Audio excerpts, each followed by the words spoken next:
Bismillahirrahmanirrahim. Assalamualaikum warahmatullahi wabarakatuh. Baik pemirsa dimanapun tempat berada, ya, insya Allah saat ini saya akan berbagi pengalaman, ya, pengalaman kasus yang ketiga, yaitu pengalaman pribadi dan ketika dilakukan terapi bekam dia pingsan. Ya. Jadi kronologisnya begini ya. Waktu saya hijrah di Batang kemudian praktek di sana, itu ada pelanggan khusus dia tim futsal ya, tim futsal. Banyak ini biasa kalau tiap bulan pas tanggal sunnah dia rombongan minta bekam. Nah, salah satu dari timnya mereka ya, kan saya tanya satu-satu nih ya, karena ini sudah terbiasa bekam, kemudian tidak ada masalah ya. Kemudian saya bekam kepala pun sebelum-sebelumnya kuat semua, tidak ada yang pingsan. Nah ini salah satu tim dari mereka itu saya tanya,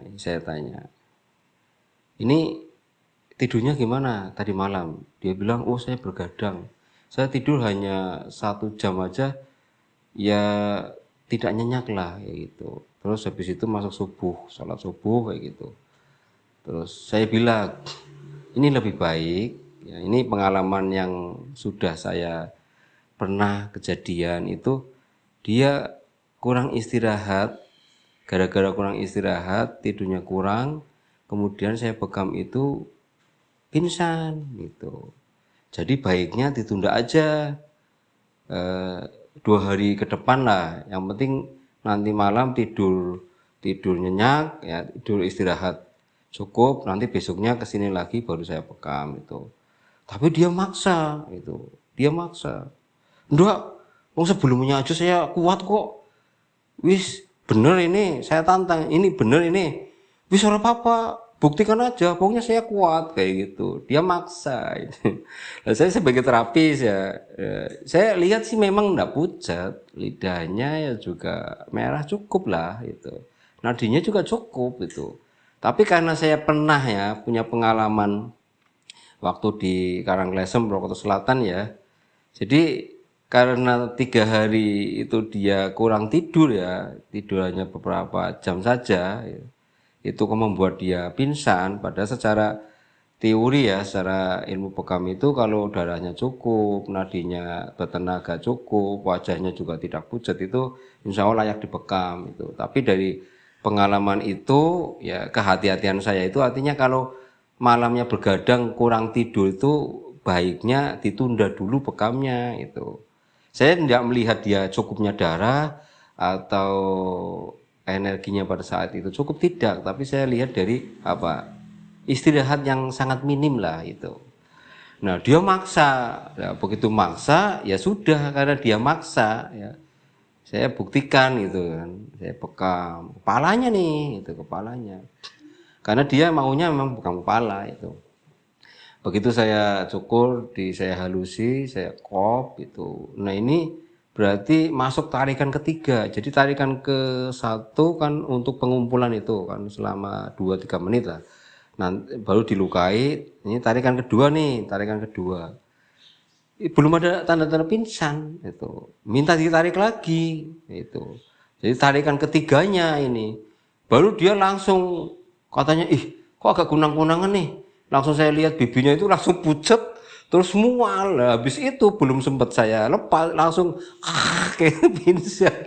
Langsung pingsan. Ya, pingsan ya sudah, saya bersihkan ya, saya lepas kopnya semuanya. Habis itu saya pijet daerah-daerah untuk membangunkan pingsan. Dia langsung bangun kemudian saya kan bilang, gimana, ayo, kan saya sudah bilang ditunda dulu, nanti kesini lagi, yang penting istrinya cukup. Kamu enggak percaya, ya enggak apa-apa, ini kemauan saya sendiri, saya juga yakinnya saya kuat, biasanya enggak ada masalah.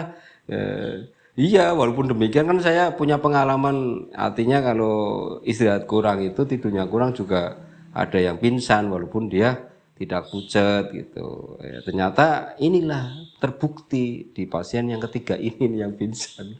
Akhirnya dia berikutnya dari pengalaman itu artinya dia manut ya, manut sama terapisnya. Ya, jadi tidak ngeyel lagi dan tidak nantang lagi karena kejadian yang saya arahkan itu terus dia nantang, saya lakukan ternyata pingsan juga. Ya, tapi ya enggak apa-apa, dia juga senang memang hasil daripada habis pingsan itu rata-rata dia fresh itu, seperti bangun tidur itu rata-rata gitu. Jadi ya pingsan-pingsan yang berikutnya saya enggak pernah keinget dingin itu keluar lagi.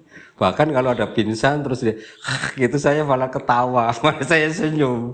Senyum bahagia ini. Enggak saya ketakutan, oh jangan-jangan nanti mati di tempat terus ada keluarga yang nuntut saya di penjara gimana gitu. Sudah tidak artinya tidak terbersit apa ini bayangan-bayangan yang macam-macam itu.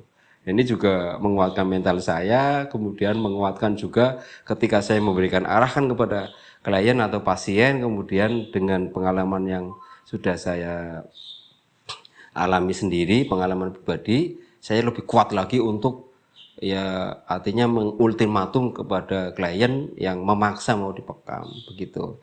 Mudah-mudahan dari pengalaman ini sangat bermanfaat karena ternyata di luar teori ya, di luar teori yang memang kondisi tidak layak dipekam, ketika dipekam itu pingsan, ternyata ada kondisi-kondisi tertentu yang dilihat darahnya cukup, energinya juga nadinya tidak lemah, kok bisa pingsan karena satu itu tadi istirahatnya kurang, dia malamnya bergadang, kemudian tidur hanya beberapa saat. Nah, demikian yang bisa saya sampaikan, mudah-mudahan manfaat. Kurang lebihnya mohon maaf. Assalamualaikum warahmatullahi wabarakatuh.